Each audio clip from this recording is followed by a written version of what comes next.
Hi, and welcome back to Off the Beaten Tracks. I'm Roxanne, and today we're talking to Jeff Jones of the band Ocean, who back in 1971 had a massive hit with the song Put Your Hand in the Hand on this album. Hi, Jeff. Hi there, Roxanne. It's great to have you here to talk about this album. Can you tell us a little bit about, well, I know that actually you were a very, very young child at the time. Well, I thought I was an adult, but I was actually fresh out of high school. And when we started recording the record, I was still 16. And shortly after it was released in 1970, in fall of 70, I turned 17.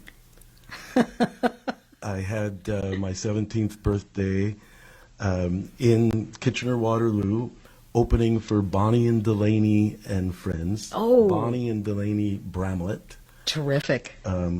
And I believe Dave Mason was subbing in on guitar with them that night. Like sometimes it was Eric Clapton, and that night it was Dave Mason. It was quite a night. When this group got together, apparently they got together in London, Ontario, and then came to Yorkville, and the principals of the band went looking for a bass player, and they found you.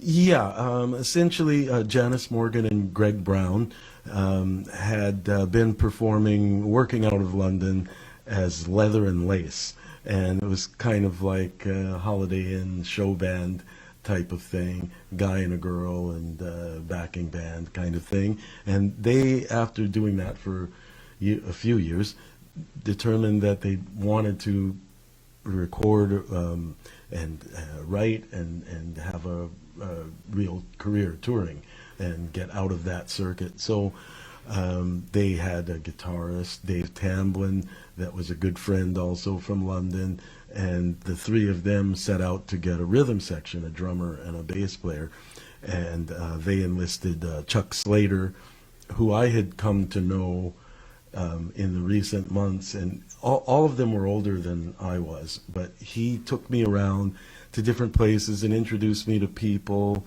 and when they asked if he knew any bass players, he said, well, I know this one guy, but he's a kid, but I think he can do it. And so kudos to him because he brought me in, and we went on from there. That's terrific. Now, as I understand it, you weren't a gospel group. The concept of the unit when you first started writing and began to record was that you were basically a folk/pop group. Correct. Yeah, we were all over Crosby, Stills, Nash, the band, that ilk, and so when they came to us with Put Your Hand in the Hand, we just said, well, sure, we're not really worried about the content. This is someone that's interested in us that is suggesting that we record this song. And we were recording other songs as well, but they said, you really want to jump on this, let's do this. And of course that is a double-edged sword, because Right. on the one hand, you had the biggest hit. Right.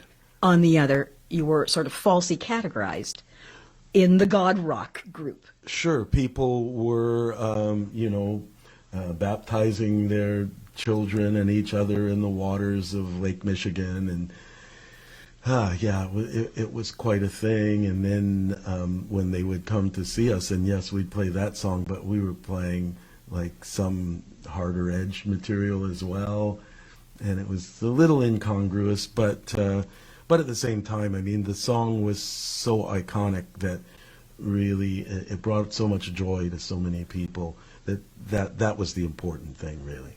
So you were a very young man, basically 16 years old, when you joined the group.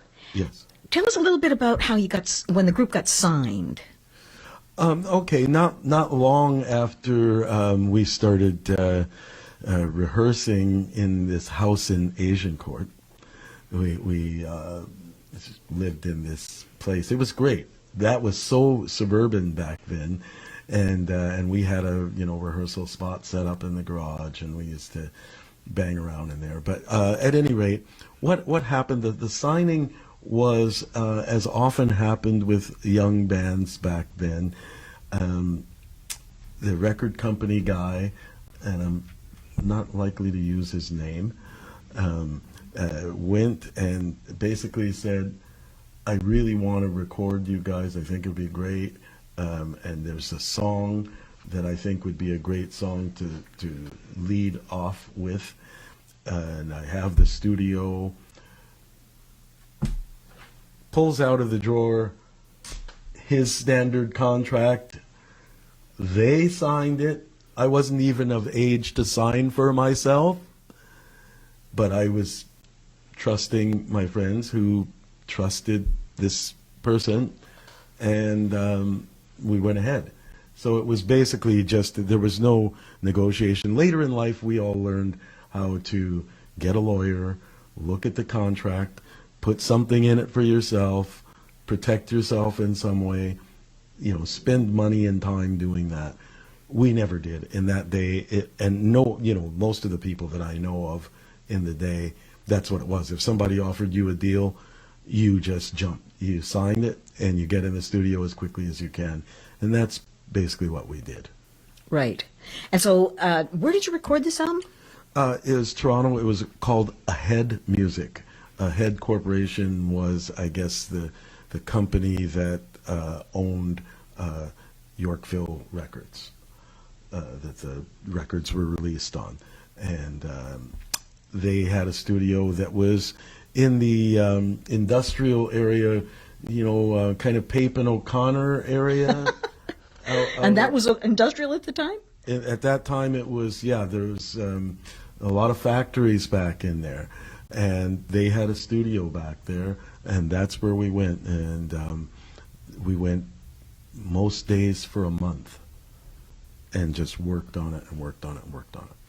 And you were writing your own material, but from the looks of the tracks that wound up on here, most of the material you were actually recording were copies, were written by other people. That's right. The first record, we didn't. None of the things that we were writing made it.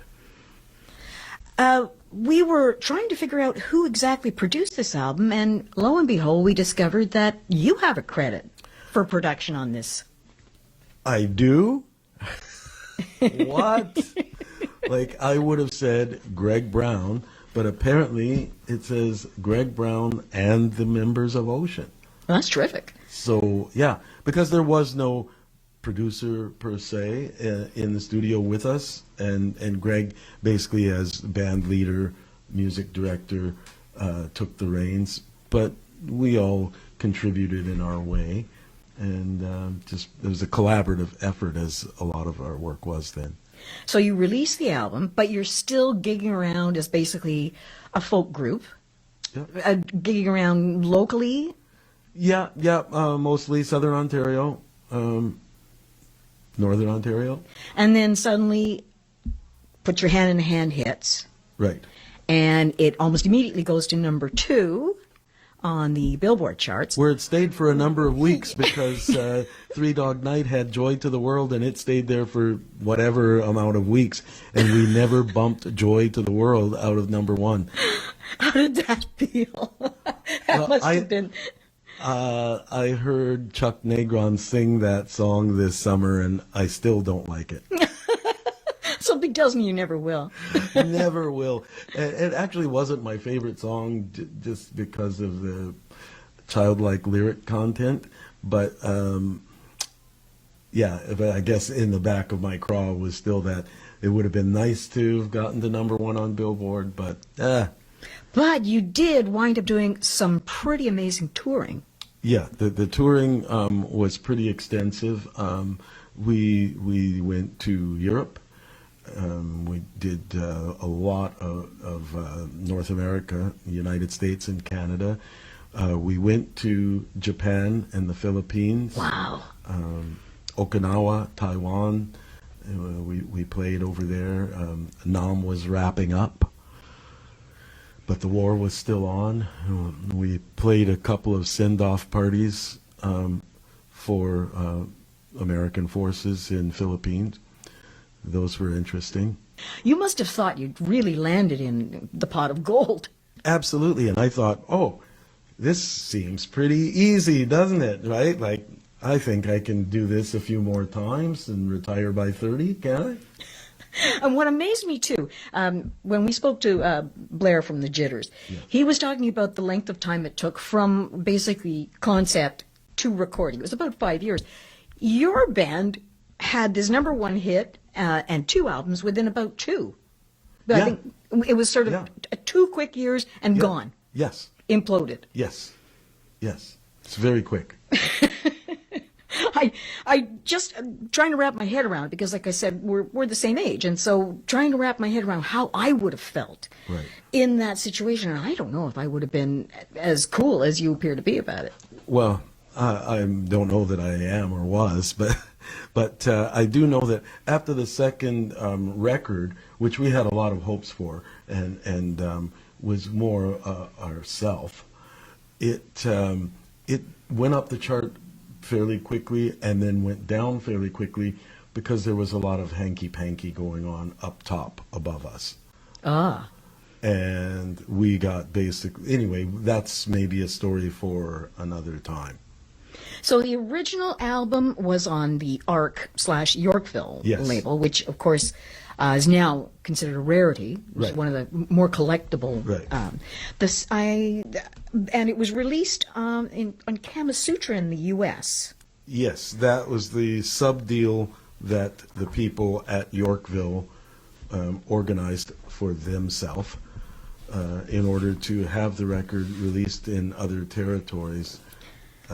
It was released by Kama Sutra. So the first album featured a photo of the band. Very nice, kind of strangely located on that, actually. But the second one is a concept photo. Yes. And when I saw that, I thought, that's interesting. Was that deliberate? The change in the sort of the branding of the time? No, I mean the first one was really at the whim of the record label, as most things were in those days. And we didn't actually go to that location that you see on the cliff there. That was probably in Ronnie Hawkins' cabin at his Mississauga property. And then they took that, and they were unable to Photoshop at the time. Whatever they did, they dropped us onto this beautiful landscape. My goodness. So what was it like the very first time that you heard your song on the radio? There you are. Were you in a car? Were you in your room? You know, it's I can remember it pretty well. We were in our station wagon. We had a station wagon that we used to drive to gigs.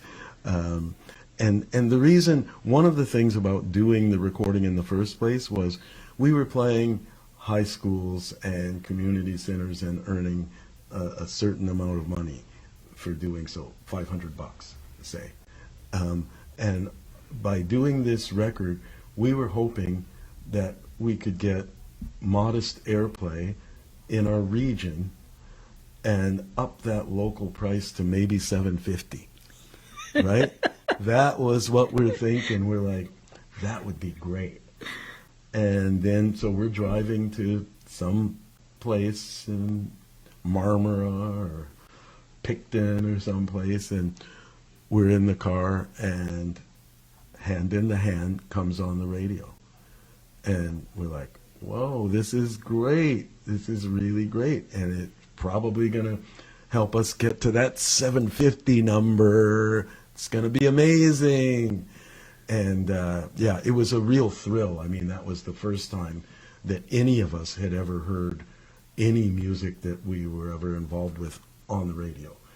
And within very short order, it was on a lot of stations, and the gigs started coming, and they were more than 750, and they were more than just in our territory. So yeah, it was quite a moment, and it happened really quickly. So there you are, young man, first professional gig, and you're walking into the studio. How did that feel? Well, it was really interesting because, like I said, it was in this industrial area of East York, and you drive out there and you go in, and there's the engineer was a British guy named Frank Burton, and I'll never forget him. He was excellent and very fatherly and very British, but very precise about his engineering techniques, and learned really a lot from him. And we brought our sound man who assisted him. And the thing that I remember most about doing it, we were basically singers. The three of us were basically singers and players. So when we were cutting the basic track, though, I'm young and I've been practicing scales like mad, because I was told by people older than me when I first started trying to be a professional and first got involved in this band, you better just practice your scales and get very proficient on your instrument. So that's what I had been doing. And so I could fly. I could play very freely. And I remember starting out like that and then having the engineer say, it would be more effective if you play it super simply. Just dumb it down. Make it as oomp, oomp, oomp as possible, and it's going to translate better. And it really, it was a moment, because it was true. I added my flourish where I could, but really I learned that the fundamental purpose, fundamental, you like that, of the bass really is to hold that, be that tie between rhythm and melody. And it needed to be more consistent and even and simple, and then it can be heard more up front. And that's what I went for. And I have a couple of bass player friends who, when I asked them about this particular song, Put Your Hand in the Hand, they said, that's a bass song. They defined it as the bass playing the most definitive role in the song. So you did something right there. Yeah, I guess I lucked out. I mean, a lot of stuff that, when you're that age, it's not like I had a grand plan. I came in and tried to do the best I could. When we were talking a little earlier, you mentioned that this particular studio didn't have a separate mastering office that you would go to. Rather, they had basically just another room that you would master the professional finished product. I assume so. I assume so, because we really, it's not like in later years where artists really did take part in the whole process after the final mix, and follow that through the mastering and try to get the best guy, the best facility. They had a shop in the back, and they made an acetate, which is the first vinyl record from which they print the rest. Right. They did it all in-house there, and that's the way it went. We never went back there. We never saw it. So that was the first album, and the process with the acetate. Now, the second time you went in, you were coming off a major hit, a world tour. Yes.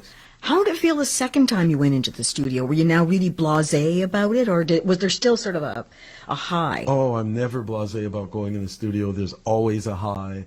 I've been a number of times now, and that buzz doesn't go away. You just want to do your best, because you know that it's possible that this will be out there and listened to for years. Not everything is. Some of it is long forgotten, and rightfully so. But you had a stake in it too, because on the second album, you actually had the lead song on side one, "Things I'm Going Through." Yes. Yeah, yes. so that would have changed your perspective a little bit, I would think. Yeah, That's your baby. Yeah, I had a song, and they felt it was a strong song, and Greg had a song on there that was a co-write with someone, and so we were getting some of our work through. It made us feel great, and now that we had toured and had some success, we had more knowledge when we went back in the studio, and we were more interested in trying different things and different instrumentation a bit, and finding things that suited the piece. So it was a major change in attitude, more than likely. But unfortunately, it seems the band didn't last terribly long after that second album. Right. Well, the second album went up Billboard pretty well. I think it only got, though, up to like 70 or 60, but it went really fast in the first 2 weeks on 100, and then was gone. And basically, we came to find out after the fact that whatever deal had been cut with Kama Sutra in the U.S., there was side deals going on, there was shady dealing, and no one wanted to know us. Whatever grass had been cut by whomever, it reflected badly on us. Oh, my. And with that record was gone in no time.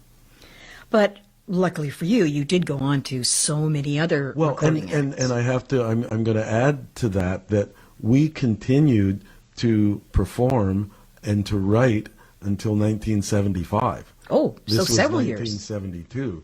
And we were too stupid to quit. And we just continued to try and make demos and write music, and you know, and we had music from Joe Brown, a couple of songs from him that we thought were great. We couldn't get arrested. We just were banging our head against the wall because the name had been dragged through the mud. Oh, that's so sad. So we spent about 3 or 4 years still slugging it out and wondering why we couldn't gain any traction. Oh, been there, done that. Mm-hmm. Oh, that's really sad. The next band I played in was Ronnie Hawkins' Hawks. Right, that's right. And that must have been He actually, I have a great memory of this. We were sitting, Greg Brown and myself, in a hotel in Brockville, Ontario, where we had, with the rest of the band, decided that day that we're beating our head against the wall. Let's pack it in. We'll honor our commitments coming forward, but that's the end of Ocean. And we sat there, and it was sad. And then he and I were sitting in my room talking about how sad that was, apart from the others. And my phone rang. I pick it up, and it's Ronnie Hawkins. And he says to me, you know, I don't know what you're doing, young Jeff, but I was wondering if you wanted to play bass in my band. And what's that keyboard fella that plays with you? Yeah, Greg fella from London. What's he doing?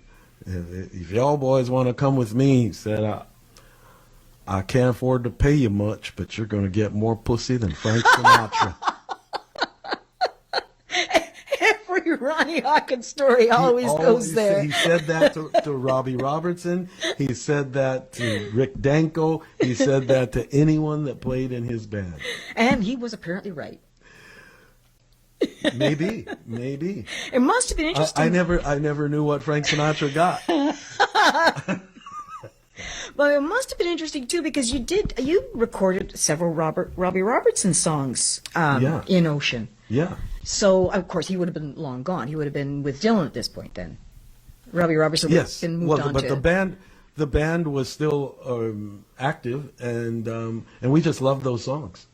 Who didn't? So we just decided to play them.